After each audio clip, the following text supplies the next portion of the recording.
الرجيم.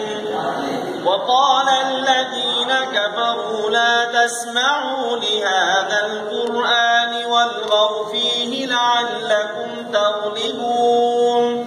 فلنذيقن الذين كفروا عذابا شديدا ولنجزينهم أسوأ الذي كانوا يعملون. ذلك جزاء أعداء الله النار لهم فيها دار الخلد جزاء بما كانوا بآياتنا يجحدون.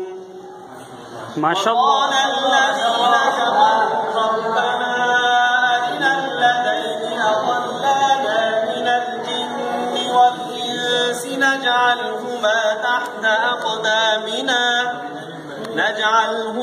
تحت أقدامنا ليكونا من الأسفلين.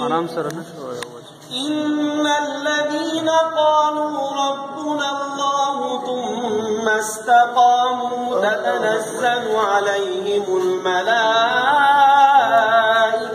ألا تخافوا ولا تحزنوا وأبشروا بالجنة التي كنتم توعدون.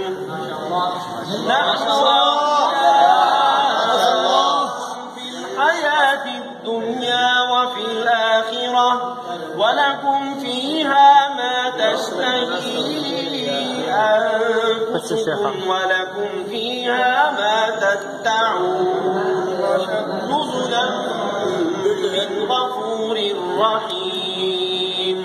الله